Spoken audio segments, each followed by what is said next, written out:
Hi everyone! In this video, I'll be teaching you how to fix Wi-Fi not showing in Windows 10.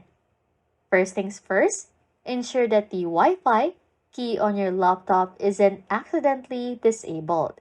If present, make sure it's enabled to ensure Wi-Fi functionality.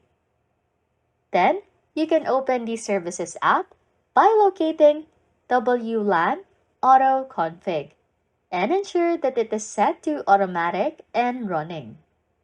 After that, just restart the service to ensure proper functionality. Then, you can also check Device Manager. By accessing the Device Manager, you want to locate the Wi-Fi adapter under Network Adapters. And ensure also that it is enabled and updated its drivers. If disabled, just enable it to make it run.